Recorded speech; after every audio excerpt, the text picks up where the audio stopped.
All right, we are going to move on to functions. This is chapter 1, section 7. All right, let's get right into it, guys. So, for functions, functions are a relationship. It's just a relationship between an input and an output for which there is exactly one. Notice it is in all caps and it is highlighted. There is exactly one output for each input.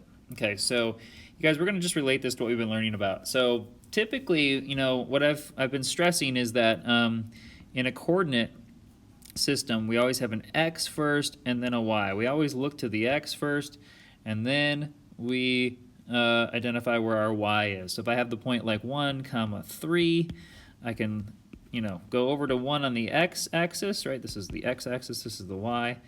And then I can go up to 3, and that is where that point is. So always the x comes first and then the y. So what a function is saying is that there's exactly one output, all right? We can consider an output the y value for each input, right? The input is, another name for that input would be the x value. All right, so you can think of this as like, okay, if I put in a 1, I get a 3 out, right? So what's not a function, okay, we need to think about this like a function is something that is predictable. So what we don't want to do sometimes, sometimes there's legitimate reasons to use non-functions, but there's a lot of reasons where we want to use a function, where we only have one possibility for everything that we put in. So we wouldn't want to also have a 1 linked to something like a -1 in a function. Because if that's the case, then if I go over 1, I have to consider two different places. I have to consider like this 3 that's up here, and I would also have to consider this -1 that's down here. So notice when this happens, you guys, that there's this thing I'm going to teach you today called the vertical line test. Okay, if you draw a vertical line on your graph, like I just did, that dotted line, and it hits the graph in two places, then we know that it fails the function test. Okay, so there's a vertical line test for functions. If it fails, we know we're not dealing with a function. All right, so function would mean that that point down there was not there, and then we'd only have one y value for every x value. Okay, so we're going to play a lot with that. So this is just breaking it down a little bit further, like what I was saying. What does this mean? One domain is paired with exactly one range. For every x value, there can only be one y value. All right, so here are some examples. So notice with all of these, we have these x values, right? So here, in this case, they're all different x values, right? So if you have all different x values, then we're not really too concerned with the outcomes. But what I want to highlight here is, notice that we can have a -2, 3 and a 2, 3. If you look at a picture of this, right? If you look at -2, 3, that's here, and 2, 3, that's here, that is okay. That is still a function, all right? Still passes the vertical line test, all right? So that is important to note. A lot of people get confused here. If they see two y values that are the same, they often think that this is not a function. But really what we're more concerned with is if we have two x values that are the same going to two different y values. Okay, so here, this is a mapping that shows a function. Here's a set of ordered pairs that is a function. Notice that we just have a 1, 2, 3, and 4 there. So they're all different x values, so we're okay. Every x value is linked to exactly one specific y value. Okay, so what that means is, again, we can have the same y value going to different x's, but not vice versa. All right, so let's look at some non-examples here. So notice with this one. On this one, I want to highlight this. So for the chart here, we have two x values of 1, and they're going to different y values. This one's to -2, this one's to 5. So again, if I'm going to graph that, at 1, I would have to consider this guy down here, and then I would also have to consider this guy up here. That fails the vertical line test. That is not a function. Same deal here, right? We have the 1 and the 1 linked to two different y values. So these are non-examples. All right, so example 1, is this a relation y or y not? So It's interesting for example 1, I think in your homework, this might be a typo. Let me just double check this for you guys, because I think what it's really asking is the relation a function? So is it a function? Is this a function? Why or why not? So, so don't worry about the relation piece. It is a relation because it's a bunch of coordinates. But the function, okay, so let's identify for this one.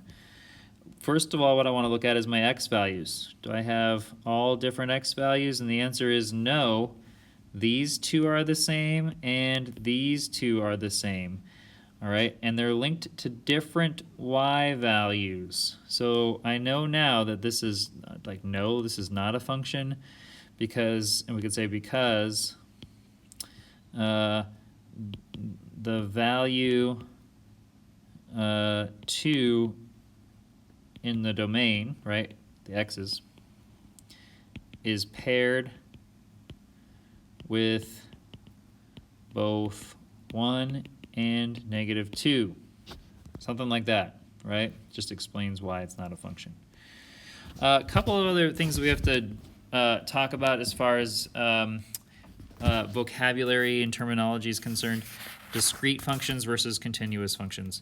So a discrete function, you guys, is just made up of points that are not connected. They're discrete. They're broken up. Okay. The main difference between discrete and continuous is a continuous function it's a line or it's a smooth curve, and I once had a teacher tell me this, and it's always stuck with me. If it's continuous, that means that you can draw it without lifting your pencil. So notice with this one, if I were to draw this particular picture, I would have to lift my pencil every time I put these dots on the graph, right? But if you have a continuous graph, you never lift your pencil when you draw these. Okay, those are continuous. The vertical line test I've already hinted at. If a vertical line intersects the graph more than once, the graph is not a function. So again, you might have a picture that looks something like this, where I have something like this, and they might ask you, use the vertical line test to determine if this is a function. Well, if I draw a vertical line here or here, right, anywhere on this graph, except for maybe at this vertex, I'm going to hit the graph in two places, and that's going to prove that this is not a function. All right, so this is not a function. Whereas if I flip this, okay, if I flip this like this, then I can draw a vertical line and it will only hit in one place, right here on the graph. So this is a function. This is not a function. All right, so we can use our vertical line test to test these. You know, no matter where I draw a vertical line on any of these are terrible vertical lines, I know, I'm just doing this fast. I'm only hitting in one place, right? No matter where I draw it. So this passes, so I would say yes, this is a function. Same thing here, no matter where I draw a vertical line, it crosses it once, this is a function. If I get to this one, however, if I draw a vertical line here, I have two places where it crosses the graph. This is no, not a function. All right, so let's get into some examples. Example, I believe this is example 3, if I'm not mistaken, where we have negative 3x plus y equals 8. Determine if this is a function. Make a table. Plug in easy values for x. You choose, and then step 2. So what I'm doing is I'm taking this equation, if you will, and determining if it's a function by graphing it. So I am going to choose x values to plug in here, and we're going to get y values out. So let's see what happens if I plug a -1 in. So I have -3, and I'm using parentheses to plug in my -1 for x, plus y equals 8. -3 times -1 is +3 plus y. Okay, so y, I'm going to subtract 3 from both sides to solve this, and I get y equals 5. So at -1, I'm at 5, right there. And then if I plug a 0 in for x, this is just gonna go away, and I'm gonna have y equals 8. So at 0, I'm at 8. And then if I plug a 1 in for x, I can do that. -3 times 1 plus y equals 8. This is -3 plus y equals 8, and then y is equal to 11. So at 1, we're at 11. And we kind of see this pattern, you know, without even going on to the next one. This is going to be a line like this, so yes, this is a function. It passes the vertical line test. All right.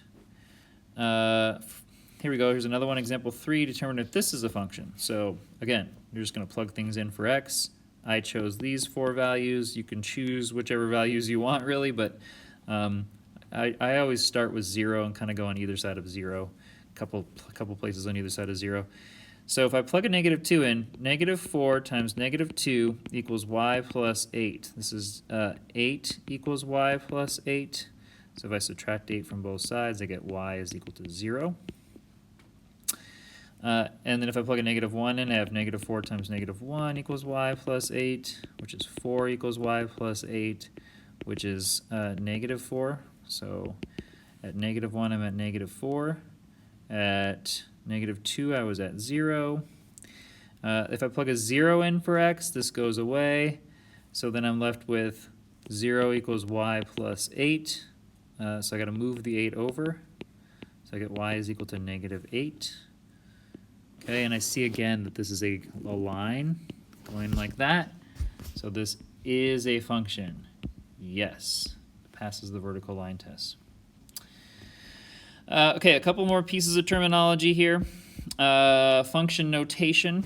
Okay, so you guys, this is going to happen more and more now that you are in high school math, where we replace y with, you know, sometimes, so let me just be clear. Sometimes we're dealing with equations with x and y that are not functions, okay? But oftentimes when they are functions and we want to talk about them as being functions, we write the y as f of x. Okay, some people get very confused by this, but we're just replacing the label y with f of x. Okay, so it's pronounced f of x, looks like this. You'll see that notation in your book, and it refers to the y values. It does not mean f times x. I do see some people trying to do that, so be very careful. It's just another name for y, okay, when we're dealing with functions. So we might have this equation, right? And if I wanted you to write it in function notation, you would replace the y with f of x. That's all you do, all right? That's just another way to write that.